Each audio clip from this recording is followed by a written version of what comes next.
Welcome to the Succeed Against the Odds podcast. My name is Francesca Anastasi, also known as Sabea. I'm a multi-passionate entrepreneur. I'm your host and mentor. And each week we bring you an inspiring person, an expert, or message, and some behind the scenes to help you ignite and unleash your potential. Thanks so much for listening.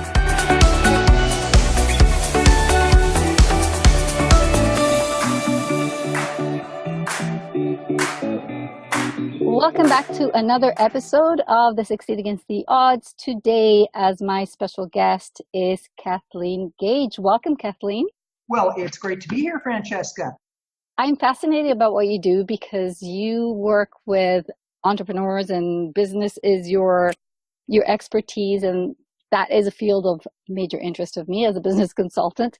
So, Kathleen, for people that don't know who you are, can you please share what it is that you do exactly and what your area of expertise is? Be happy to. Actually, currently where I focus is with experts who want a lot of visibility and they really want to position themselves, if you will, ahead of the competition. Because a lot of times people say there's no such thing as competition. The reality is we all deal with it. And it may not be the obvious competition. So things are getting noisier and noisier in the marketplace, regardless of what industry you're in. Now, I didn't start out in this arena. I actually started out as a corporate trainer. And I went through a whole period of working with corporations. Then I worked with government agencies. I worked with the U.S. Marine Corps.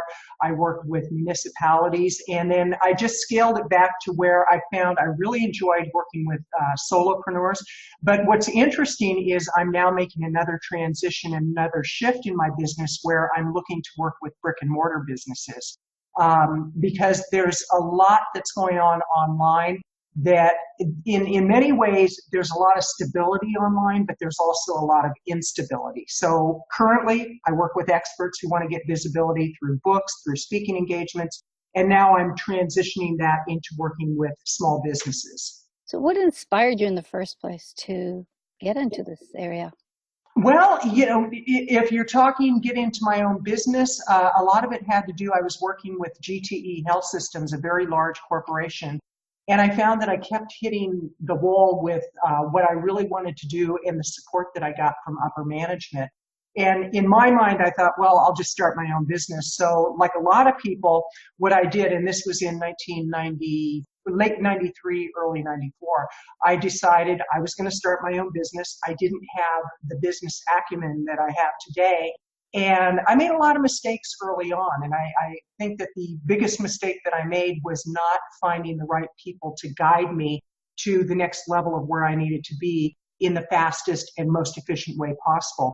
And what got me to where I'm at today, working with authors and experts, is that I wrote a few of my own books. I found that I had a real passion for it. I found that it opened up a lot of opportunity.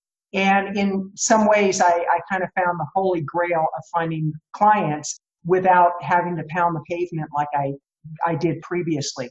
So I started sharing it with people, and one thing led to another, and that became my business model.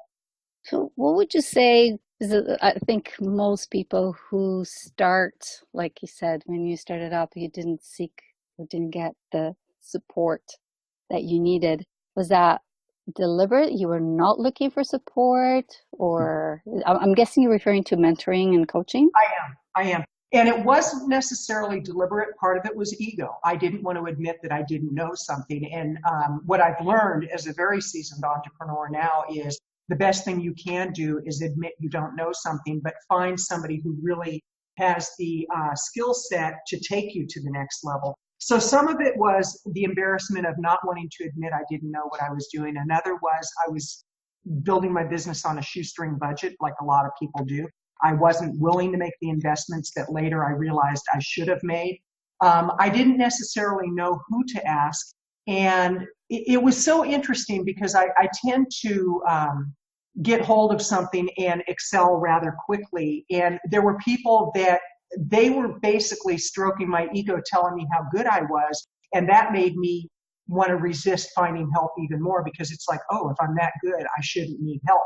And so a lot of it was just downright ignorance of knowing how to run a business. I think that's very common. I remember when I first started out, I felt that no one could understand my business better than I, Right. and did not understand that someone from the outside could see things that I could not see.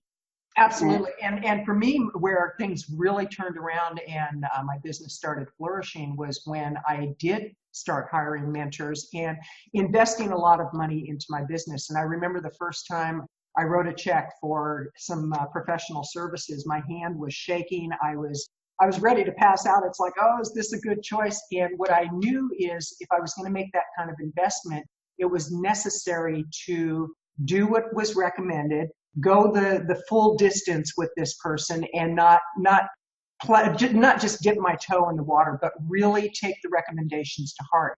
And I've had mentors like Brendan Burchard, Tom Antillon, Suzanne Evans, I'm trying to think, Matt Basic. Within my industry, those are some really big name people. And each one I learned something from. And what I've realized, and this is what I talk to my clients about, is that no one person is going to be the answer for everything that you need. You want to find people that can help you in specific areas, whether it be a life coach, whether it be somebody that's going to help you with your finances, somebody that's going to help you with your sales conversation, somebody who's going to help you with your speaking ability. If somebody says they can solve all your problems, they're probably not the right fit.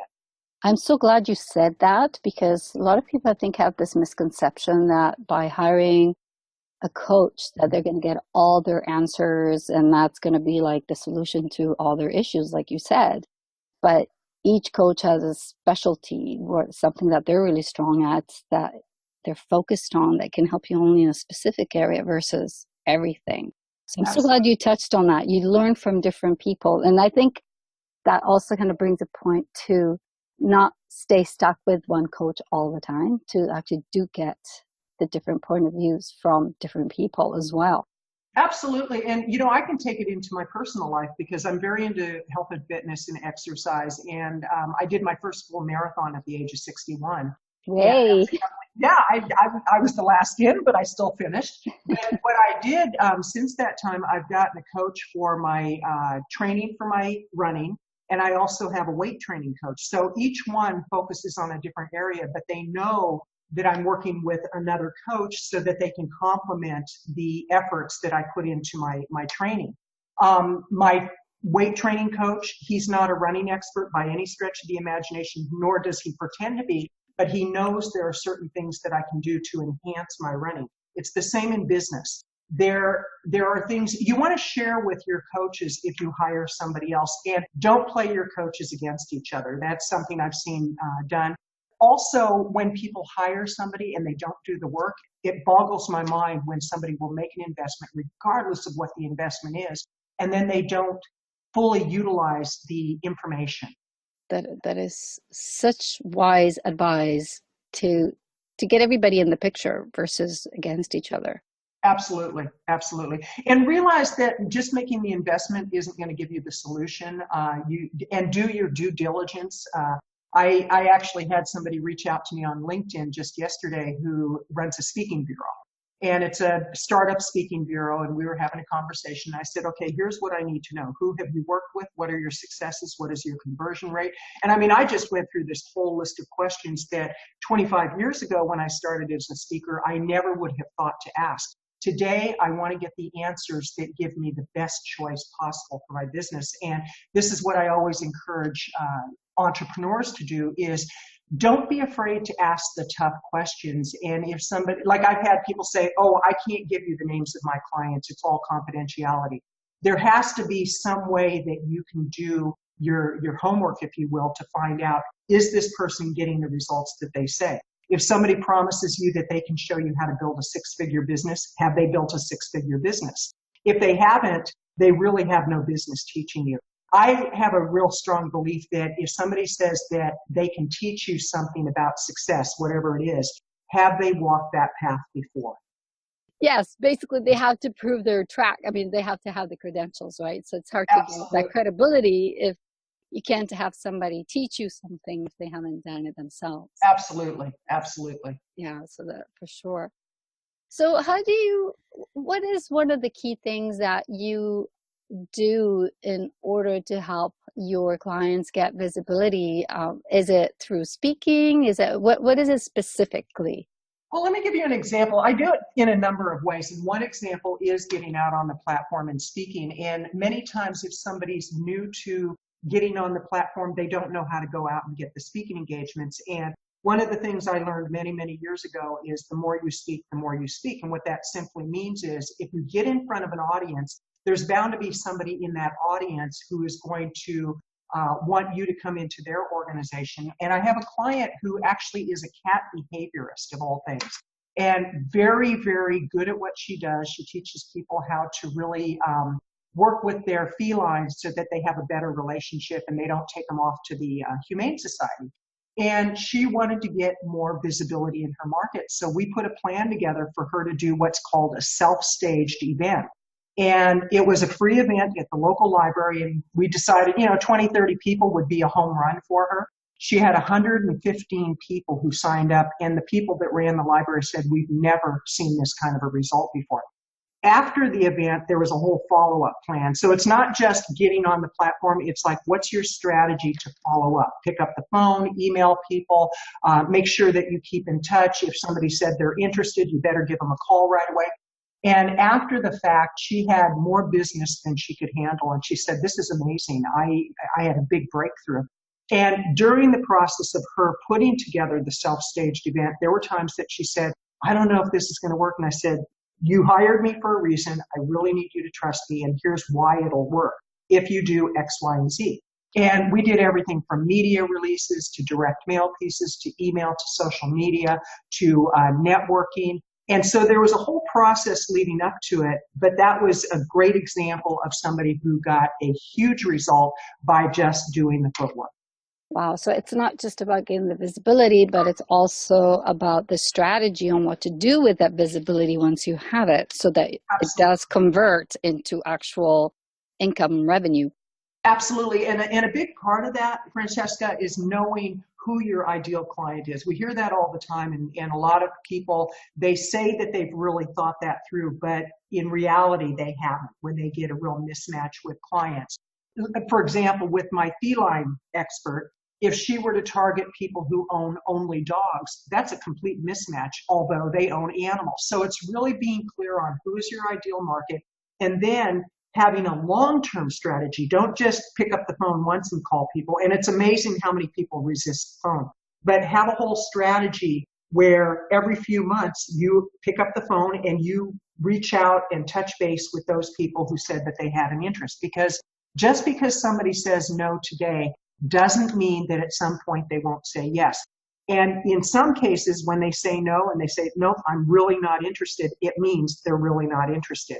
The old school of selling is a no just means you're getting closer to a yes. Sometimes a no means a no. And we have to really be able to understand when somebody says no, is it because they are not a good fit, or is it because right now is not the best time? Yeah, there definitely is a difference.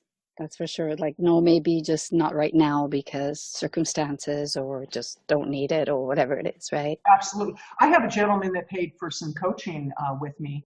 And on my coaching, when people pay for it, it's non-refundable. It's like they sign a contract and, there's a whole process behind it.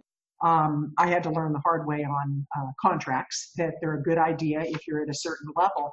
And he came up with some health issues. And just yesterday, again, he wrote me and he said, here's what's going on. I said, Bill, don't worry about it. I said, I told you that when you're ready, I will be here. Now, in other circumstances, if somebody just got lazy and they didn't show up for their calls and they just got sidetracked, well, that's too bad, too sad. But with somebody who has a real issue, like they lost a parent or a spouse or a child, or they're having health issues, or something really traumatic happened in their life, I work with them. I'm willing to be flexible. So you have to know where to set your own boundaries and set boundaries with your clients too. Mm-hmm. So with part of what you do, since you brought it up, do you also help your clients define who their market is, like who their ideal perfect client would be? I can Or work with them. Yes, I can work with them on that. I don't work with brand new startups. I work with people that have a pretty good idea of what direction they're going in. And primarily, I work with people who want to do content marketing. They know what their expertise is. They have a pretty good feel for who their market is. And we look at, okay, what would be the best kind of book to get to market so that you can jumpstart the whole process of getting on the platform, selling books, creating information products, and basically setting up a sustainable business model. Mm-hmm. Well, the thing is, I've encountered many solopreneurs who have been in business for a long time, and they, like you said, they have an idea of who their ideal client might be, but they actually have a fantasized version of what their ideal client, what they want versus what Right. really is out there that would really need their services. Absolutely. Well, it's interesting. Early on, my idea of the ideal client was, can they fog a mirror and can they write a check? I mean, seriously, it's like, okay, I had no clue. And now it's so interesting because I have another area of passion, which is working with older women, and by older women, 50 plus, they want to get in top physical shape. And I'm not a nutritionist, I'm not a fitness coach, but I do have the resources that I can bring to them. And I have a blog that deals specifically with that.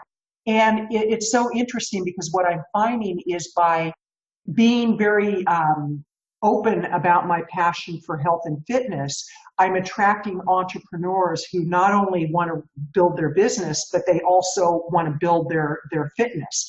And, I love the fact that I can attract those kind of people because it makes my whole process of working with them a lot easier when I'm not dealing with issues that are not mine to deal with. But we can talk about, hey, did you go on a run or did you go work out? And did you do this? And did you do that? And it really integrates very nicely with the process of their business. Because honestly, the most, I would say the best process I went through to really understand about sticking with something was when I was training for a marathon. And I was able to apply those strategies to business because when you're training for a marathon and when you've made that commitment and you're out there, when you hit mile 15 or mile 20 or mile 22 and you're saying, I want to quit, but you've told people that you're going to do this, there's something to be said for that whole process. It's more of a mindset than anything. And business, more than anything, is the mindset that we take to it of, are we willing to overcome and walk through the difficult times? Because in a perfect world, we wouldn't have any difficulties in business, but there are ups and downs in the economy. I'm seeing things right now go on in the business world that in some ways it's exciting, in other ways it's very frightening. And the people that will succeed are the ones that are going to walk through it and they're going to figure it out.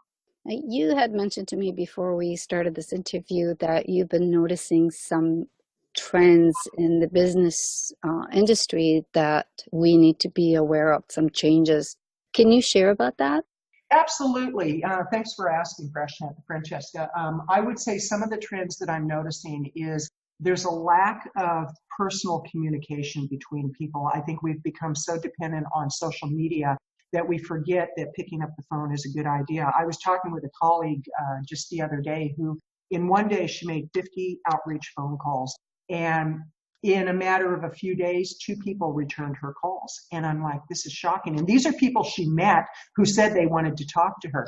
I had a conversation just yesterday with a woman who runs a conference in the animal industry.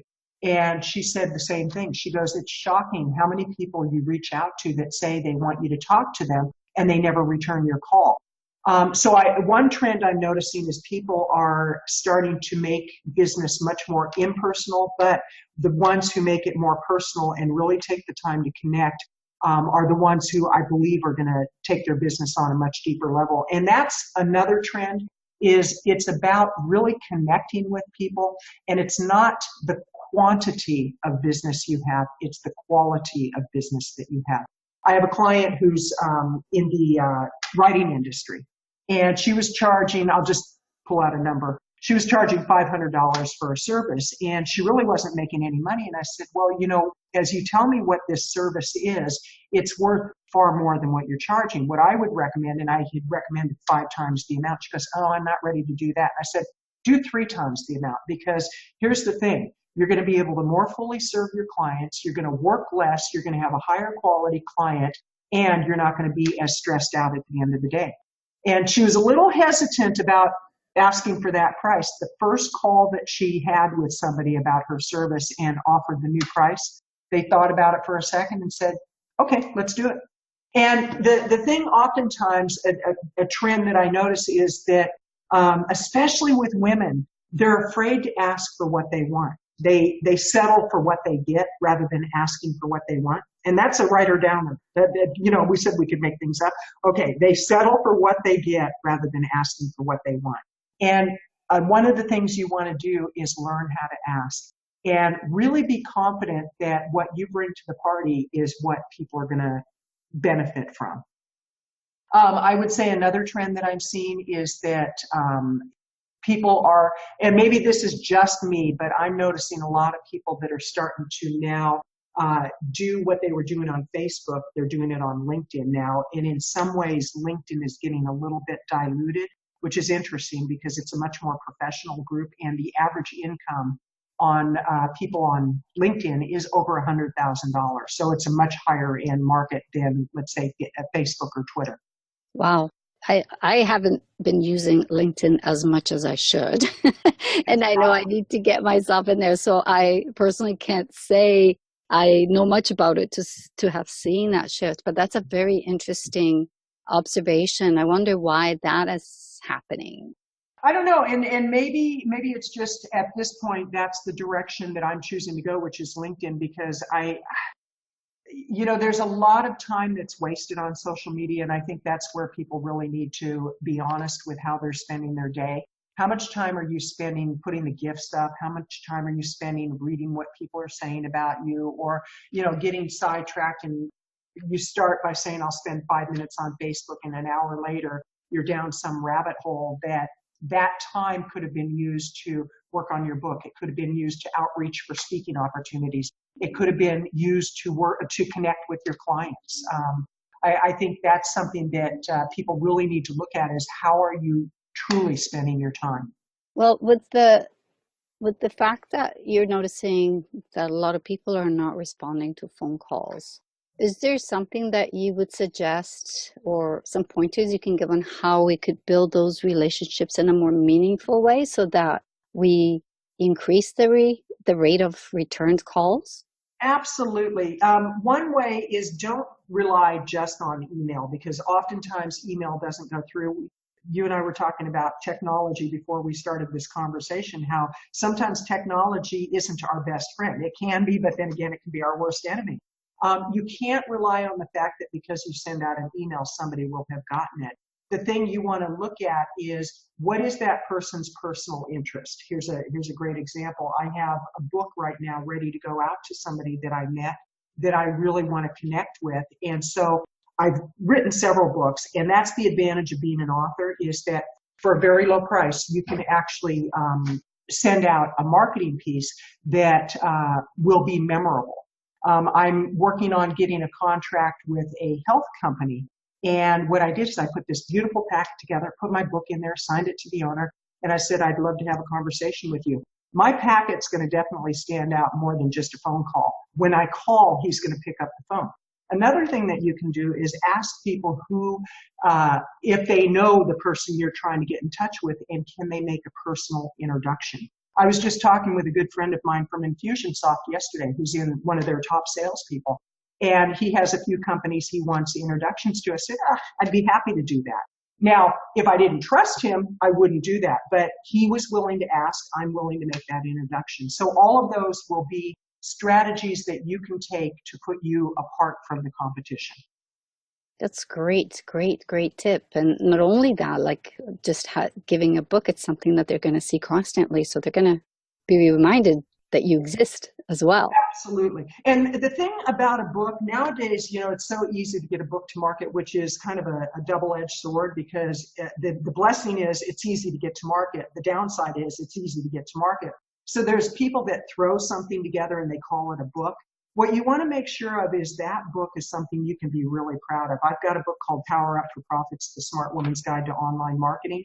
When I send that book to somebody, I know they're going to be impressed. It's 300 pages of very, very good content. I could put something together that's 50 pages that would be just as effective. I was working with a realtor that she wanted to be able to stand apart in her market. So what we did is we worked on a book where she wrote the top 10 things that sellers need to know, the top 10 things that buyers need to know.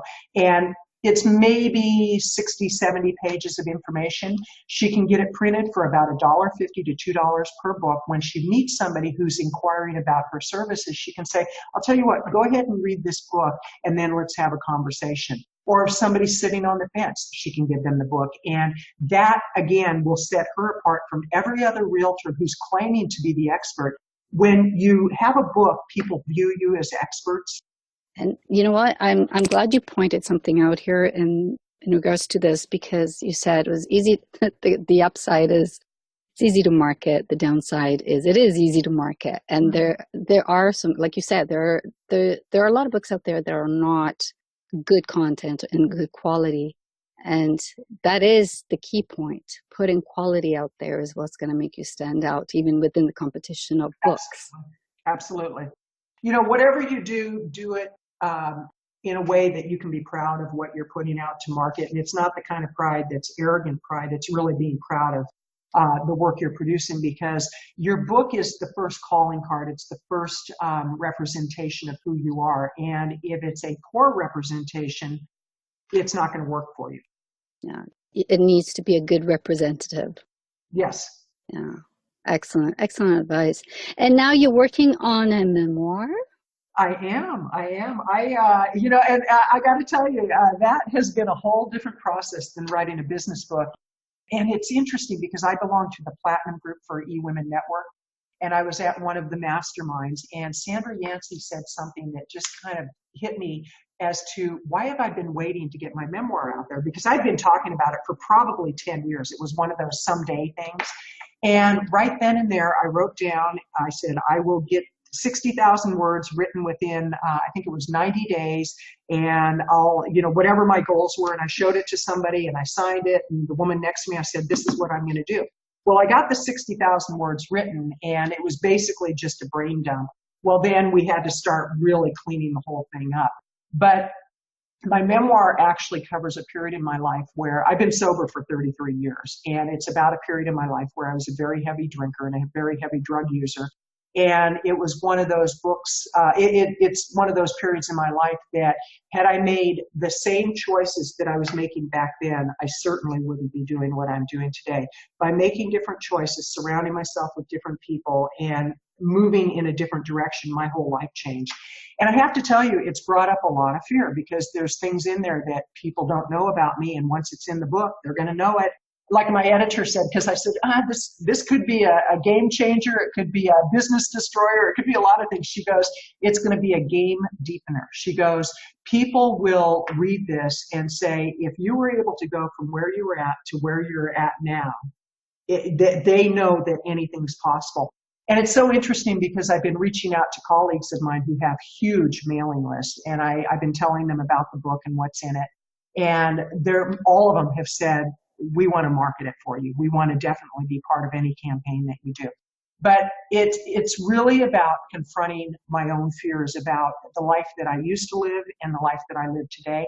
And I think in business, we can really use that as a lesson of, we can let things hold us back and say, oh, because of where I grew up, or because I had an alcoholic mother or father, or because, you know, I was in dead-end jobs for X number of years, I can never amount to much of anything. That's the biggest lie we can tell ourselves. The truth that we can tell ourselves is, if we're willing to make different decisions, if we're willing to do the footwork, and if we're willing to stick with something, everything changes.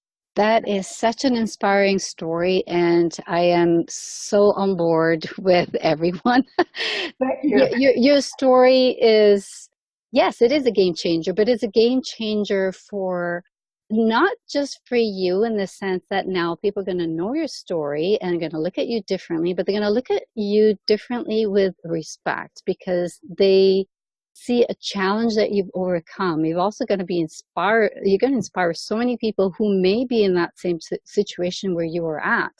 And now they feel like there's hope for them, because sometimes when you're in those in that situation where it feels like this is a dead end, like that there's addiction going on, and it feels like there's no hope, when someone else has gone through that path and been able to get out and be as successful as you are, I mean, that's just like you open the gates of hope and the possibilities. Thank you. Thank you. Well, you know, it's so interesting because as I was going through the rewrite, I was looking at different periods where I decided to do things differently and I decided to take better risks and make better choices. And I look at that and I think, wow, that was just the start of a process that got me where I'm at today. And looking back, had I thought it through, some of those things I wouldn't have even attempted. But you know, I have to say that in hindsight, and the older I get, I look back on life and I realize, you know, today's the only day we really have. And we can look at that one of two ways. We can say, oh, today's the only day, so I'm going to just go out and do whatever I want to do, be irresponsible, and the heck with tomorrow. Or we can say, well, today might be the last day, so let me live it fully, but let me live it as if I'm going to wake up tomorrow so that I can be accountable for whatever happens tomorrow. Because the life we want to build tomorrow starts with what we do today. So true. So what was the turning point? Are you willing to share what shifted for you? Like what made the difference? Did something happen? Was it an internal realization? Enough is enough? Like what happened? You know, that's a great question, Francesca. And I would say that it was a number of things that led up to it because I think anytime somebody has a behavior that doesn't serve them, they can say they want to make a change, and yet they'll do it for a while, then they go back to the old behavior because the old behavior is familiar. It could be in our business, you know, making those calls that we need to make. Oh, I'll make 10 calls a day, and we do it for 2 or 3 days. And then we go back to the comfort of, oh, I won't get rejected if I don't make the calls, so I'm going to quit making the calls. It could be our health. It could be any kind of a challenge that we have. And for me, it finally got to the point that I was on such a self-destruct path in my life, and I finally realized that I was going to be around for a while, so I may as well make some changes. And it really got to the point of I was sick and tired of being sick and tired. I look at my life back then and I look at my life today, and my life back then was no hope. And today, like you said, it's the gates of hope. And I love that name. I might call the book that. I like that. I've been looking for a title. But, you know, I did reach a point where I just said, this is it. And I finally had to say at the deepest level in the core of my soul was, this is it. I'm willing to do whatever it takes to get to the other side. Wow. It's inspiring. It's very inspiring. And I hope that the people who are listening to this episode, if they're going through something like this, or hopefully never will face this, if they're not there, you know, hopefully it's always upward from here. But, you know, if they're in that particular situation, to be inspired by your story, because it's incredible. And especially when it comes to addictions, I know addictions can be extremely difficult to overcome. Oh, absolutely. And they come in all forms. I mean, you know, we seriously in the US, we see it with all of our craziness around the big sales that go on. And I was watching something about the Apple phone, the new iPhone, that they've already programmed it so that people, as soon as the phone came out, if they didn't get it, they felt like a failure if they had the most recent phone prior to that. And it's all through conditioning. So we've been conditioned to be addicted to shopping, to pressing that buy button. And that's why I think, you know, one of the trends, you know, going back to trends that is happening, people are becoming more conscious about the choices they're making. But not everybody is. I think that it's important to remember that there's always going to be somebody who will be attracted to something that somebody else is not going to be attracted to. For example, the Black Friday sales. There are people that were waiting for that to go to the store, stand in the line, make it an event, you know, really have an experience around that, where there were others of us who said, not going to do it. I'm going to stay home. I'm going to go to the park. I'm going to go do something that for me is much more meaningful. So just because somebody does something doesn't mean it's not meaningful for them. I think that's important to keep in mind, because we tend to get into a lot of judgment of people's behaviors that, oh, if they do this and it's not something we would do, they're wrong. And not necessarily so. It just means they have different values and they have different things that drive them. Well, you have been very inspiring. Thank you so much for being my guest today. If our audience wants to get a hold of you and purchase your books and see your programs and all that you offer, and wants to connect with you, where is the best way that they can reach you? Well, thank you for asking. The best way is my website, powerupforprofits.com. That's powerupforprofits.com. And then if they're interested in the stuff I'm doing around health and fitness, passionforthriving.com is my blog on that. Very nice. So thank you so much for all that you shared, your expertise, your insights about business trends, your personal story, which I think your memoirs are going to be a major hit. I know they're going to change lives. I really do believe that. And I appreciate that. Thank you so much. And thank you for inviting me to share some of my insights. Thank you so much for listening. If you enjoyed this episode, please pass it on. And it would mean so much to me if you would leave an honest review on iTunes. I'd really appreciate it. Till next time, embrace your magnificence.